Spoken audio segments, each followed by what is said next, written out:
Hello students, welcome to Navankur Digi Lessons from the House of Navankur। मैं भूपेश माथुर एक बार फिर से आपके लिए कक्षा 6 के विषय कंप्यूटर के दूसरे अध्याय इनपुट और आउटपुट डिवाइसेस के अभ्यास प्रश्नों को लेकर आया हूँ। चलिए स्टार्ट करते हैं। हमारा पहला क्वेश्चन है, सही विकल्प पर सही का चिन्ह लगाइए। कौन सी सांकेतिक डिवाइस है? ऑप्शन है कीबोर्ड, माउस और माइक्रोफोन। तो इसका उत्तर है माउस। माउस एक सांकेतिक डिवाइस है, इसे पॉइंटिंग डिवाइस भी कहते हैं।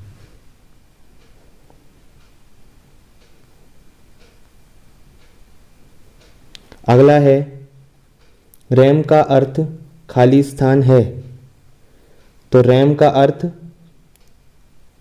ऑप्शन है random active memory, reverse active memory और रैंडम एक्सेस मेमोरी। तो इसका उत्तर होगा रैंडम एक्सेस मेमोरी। अगला है, सीडी की संग्रहण क्षमता है। सीडी की संग्रहण क्षमता होती है। तो सीडी की संग्रहण क्षमता कितनी होती है? ऑप्शन है 400 MB, 650 MB, 500 MB। तो इसका आंसर होगा 650 MB। एक सीडी की संग्रहण क्षमता, स्टोरेज कैपेसिटी 650 MB होती है।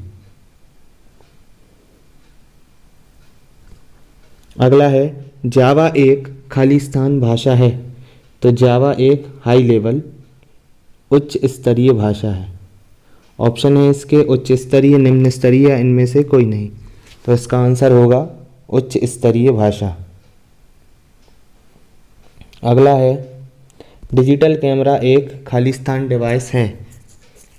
ऑप्शन है आउटपुट डिवाइस, इनपुट डिवाइस या प्रोसेसिंग डिवाइस।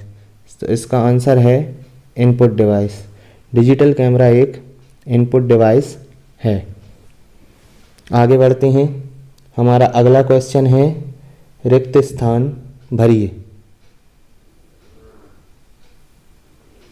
आंकड़ों को कंप्यूटर में डालना खाली स्थान कहलाता है। तो आंकड़ों को कंप्यूटर में डालना इनपुट कहलाता है।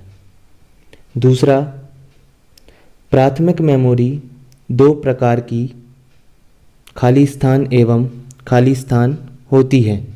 तो प्राथमिक मेमोरी, प्राइमरी मेमोरी दो प्रकार की रैम और रोम होती है।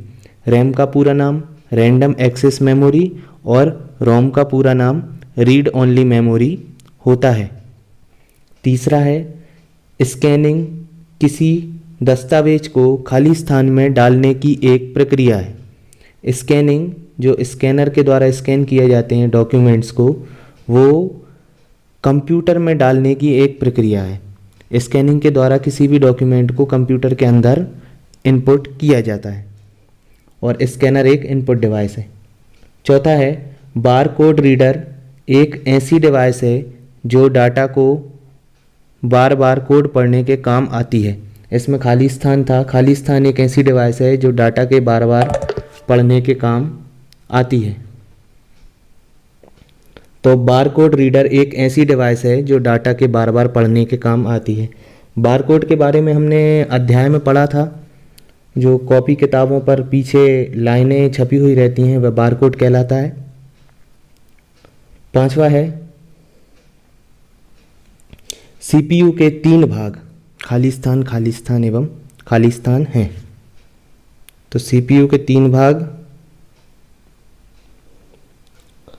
CU control unit, ALU arithmetic logic unit और एमयू मेमोरी यूनिट होते हैं। अगला क्वेश्चन है, निम्नलिखित कथनों के सामने सत्य अथवा असत्य लिखिए। सही कथन के सामने सत्य एवं गलत कथन के सामने हमें असत्य लिखना है। पहला है स्कैनर एक आउटपुट डिवाइस है। यह कथन असत्य है। स्कैनर एक आउटपुट डिवाइस नहीं बल्कि एक इनपुट डिवाइस है। दूसरा है बारकोड का आकार समान होता है। तो बारकोड का आकार समान होता है, लाइनों की आकार एक जैसा रहता है, कोई भी लाइन बड़ी या छोटी नहीं होती। तीसरा है TFT का पूरा नाम थिन फिल्म ट्रांजिस्टर है। तो TFT का पूरा नाम थिन फिल्म ट्रांजिस्टर है, यह कथन भी सत्य है। चौथा, माइक्रोफोन का प्रयोग ध्वनि को टेक्स्ट के रूप में बदलने के लिए किया जाता है। यह गलत है, यह असत्य है। यह कथन माइक्रोफोन का प्रयोग ध्वनि को किसी डिवाइस में इनपुट कराने के लिए किया जाता है। पांचवा है VDU एक आउटपुट डिवाइस है। यह सत्य है। VDU का फुल फॉर्म होता है विजुअल डिस्प्ले यूनिट। यह एक आउटपुट डिवाइस है। अगला है जोड़ियां उचित मिलान कीजिए।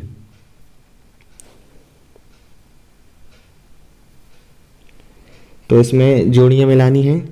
पहला है कीबोर्ड। कीबोर्ड क्या है? एक इनपुट डिवाइस है। तो कीबोर्ड का क्या होगा आंसर? Input device. दूसरा है प्रिंटर। प्रिंटर कौन सी डिवाइस है? Output device. तो प्रिंटर का आउटपुट डिवाइस हो जाएगा। तीसरा है रैम। रैम कैसी मेमोरी है? अस्थायी मेमोरी। रैम एक अस्थायी मेमोरी होती है जिसमें डाटा कंप्यूटर के स्विच ऑफ करने के बाद मिट जाता है, इसलिए रैम का कहाँ हो जाएगा? अस्थायी मेमोरी। दूसरा है रोम। रोम एक स्थायी मेमोरी होती है जिसमें डाटा निर्माणकर्ता के द्वारा संग्रहित किया जाता है। रोम का आंसर हो जाएगा स्थायी मेमोरी। तो हमारी जोड़ियां खत्म हो गई। कक्षा 6 के सेकंड अध्याय का अभ्यास प्रश्न यहाँ पर समाप्त हुए। मिलते हैं अगले अध्याय में। Thank you.